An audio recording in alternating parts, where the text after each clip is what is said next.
Bismillahirrahmanirrahim. Assalamualaikum warahmatullahi wabarakatuh. Perkenalkan, nama saya Fauzia Edi dari kelas C Manajemen, jurusan Ekonomi Manajemen, dengan NIM 1903612011118. Baiklah, di sini saya akan menjelaskan mengenai proposal saya kali ini yang berjudul pengaruh kualitas pelayanan dan harga terhadap kepuasan konsumen pada toko Kanaa Kota Palopo. Baiklah, yang pertama itu ada bagian pendahuluan. Di bagian pendahuluan di sini ada latar belakang. Jadi latar belakang di sini menjelaskan tentang kualitas layanan merupakan hal yang sangat berpengaruh terhadap kepuasan pelanggan. Hal ini juga berlaku untuk perusahaan jasa, termasuk perusahaan jasa penjualan retail buku-buku dan alat tulis kantor.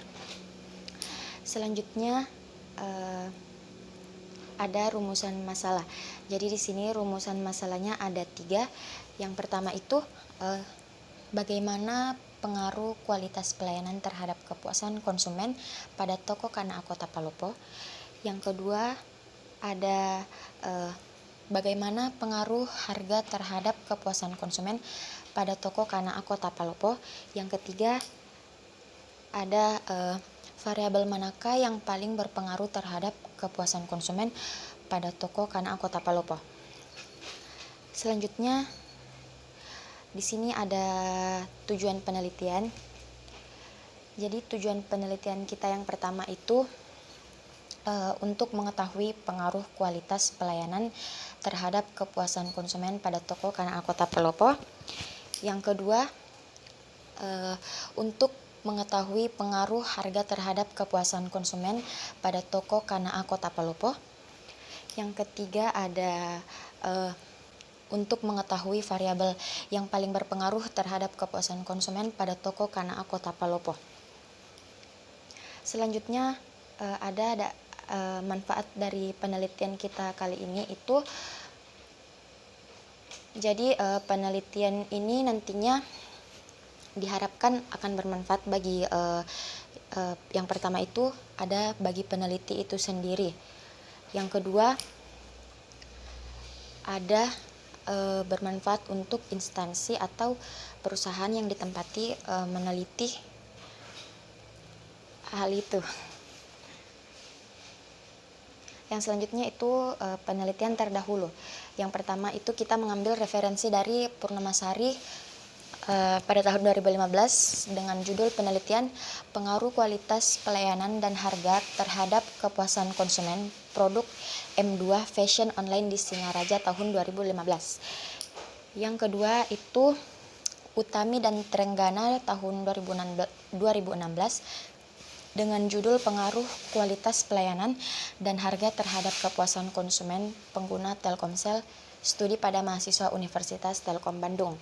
Yang ketiga ada Sukmawati pada tahun 2017 dengan judul penelitian pengaruh kualitas pelayanan dan harga terhadap kepuasan konsumen Garden Cafe, Koperasi Mahasiswa Universitas Negeri Yogyakarta. Jadi di sini dia mendapatkan hasil penelitian menunjukkan bahwa 1. Terdapat pengaruh positif dan signifikan kualitas pelayanan terhadap kepuasan konsumen Garden Cafe. 2. Terdapat pengaruh positif dan signifikan harga terhadap kepuasan konsumen Garden Cafe.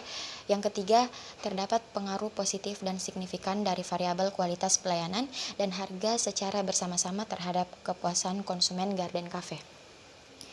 Selanjutnya di sini ada kerangka pikir. Jadi pada kerangka pikir kita kali ini toko Kanaa memiliki X1 yaitu kualitas pelayanan, yaitu yang pertama kehandalan, jaminan, empati, bukti fisik. Yang kedua di sini ada X2-nya atau harga. Di sini ada 4. Yang pertama keterjangkauan harga, yang kedua kesesuaian harga, yang ketiga dengan kualitas produk, yang keempat daya saing harga, kesesuaian harga. Lalu di sini ada variabel Y, yaitu kepuasan konsumen ada 4.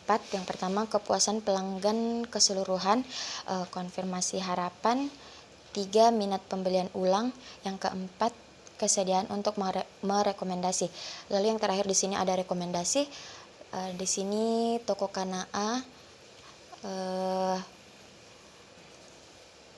melakukan rekomendasi ini. Selanjutnya ada hipotesis dari penelitiannya. Yang pertama itu diduga bahwa kualitas pelayanan dan harga berpengaruh signifikan terhadap kepuasan konsumen pada toko Kanaa, Kota Palopo. Selanjutnya yaitu diduga bahwa kualitas pelayanan berpengaruh signifikan terhadap kepuasan konsumen pada toko Kanaa, Kota Palopo. Yang selanjutnya diduga bahwa harga berpengaruh signifikan terhadap kepuasan konsumen pada toko Kanaa, Kota Palopo.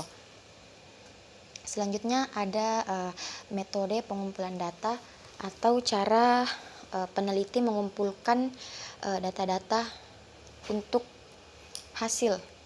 Yang pertama itu ada observasi. Jadi di sini peneliti melakukan observasi langsung kepada instansi atau perusahaan yang akan ditempati untuk meneliti. Yang kedua itu ada kuesioner. Jadi di sini peneliti membuat sejumlah pertanyaan untuk mendapatkan jawaban-jawaban dari rumusan masalah yang ada. Yang ketiga ada dokumentasi. Jadi di sini peneliti hanya melihat atau hanya melakukan berupa dokumentasi kepada instansi berupa foto atau data-data yang bisa disimpulkan hanya melalui dari gambar saja. Selanjutnya ada lokasi dan waktu penelitian. Di sini lokasi dan waktu penelitiannya berdasarkan penelitian di atas. Peneliti melakukan penelitian pada toko Kanaa yang beralamat di Jalan Andi Kambo nomor 76 Salakwe, Kecamatan Waratimor, Kota Palopo. Jadi penelitian ini dilakukan dengan melakukan peninjauan langsung ke lokasi. Jadi metode pengumpulan datanya itu penelitinya melakukan observasi langsung ke instansi atau perusahaan tersebut. Peneliti melakukan kegiatan penelitian pada bulan Februari sampai April tahun 2021. Selanjutnya ada jenis data dan sumber data. Jadi yang pertama jenis data. Jadi di sini jenis datanya ada 2. Yang pertama data kuantitatif. Jadi data kuantitatif itu sendiri merupakan data yang diperoleh dalam bentuk sudah jadi berupa publikasi. Jadi di sini di data kuantitatif itu berupa data yang dapat dihitung atau data berupa angka-angka untuk meneliti populasi dan teknik pengambilan sampel dilakukan secara random. Data ini bersifat statistik dengan tujuan menguji hipotesis. Selanjutnya ada data kualitatif, yaitu metode penelitian yang berlandaskan pada filsafat post-positivisme digunakan untuk meneliti pada kondisi objek yang alamiah, di mana peneliti adalah sebagai instrumen kunci. Teknik pengumpulan data dilakukan secara penelitian kualitatif lebih menekankan makna daripada generalisasi atau data yang bukan berupa angka-angka. Selanjutnya ada sumber data. Jadi sumber data yang pertama itu data primer. Jadi di sini data yang diperoleh itu langsung dari responden melalui studi pustaka atau pemberian kuesioner kepada konsumen. Jadi di sini dia menggunakan teknik pengumpulan data atau metode penelitian menggunakan kuesioner. Selanjutnya yaitu ada data sekunder. Jadi di sini data sekunder mendukung data primer yang diperoleh dari studi, dokumentasi serta catatan-catatan berupa data angka, laporan-laporan dan dokumentasi yang berkaitan dengan penelitian. Selanjutnya ada populasi dan sampel.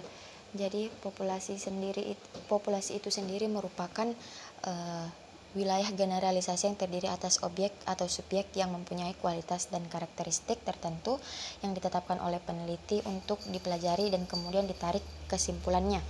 Selanjutnya ada sampel. Jadi sampel itu bagian dari jumlah dan karakteristik yang dimiliki oleh populasi tersebut. Teknik pengambilan sampel yang dilakukan menggunakan teknik non-probability sampling, yaitu teknik pengambilan sampel yang tidak memberi peluang atau kesempatan sama bagi setiap unsur atau anggota populasi untuk dipilih menjadi sampel. Itu tadi menurut Sugiono pada tahun 2017. Selanjutnya ada definisi operasional. Jadi definisi operasionalnya itu ada 3. Yang pertama kualitas pelayanan, yang kedua ada harga, dan yang ketiga ada kepuasan konsumen. Jadi itulah penjelasan saya, yang kurang dan lebihnya mohon dimaafkan. Billahi taufiq wal hidayah. Wassalamualaikum warahmatullahi wabarakatuh.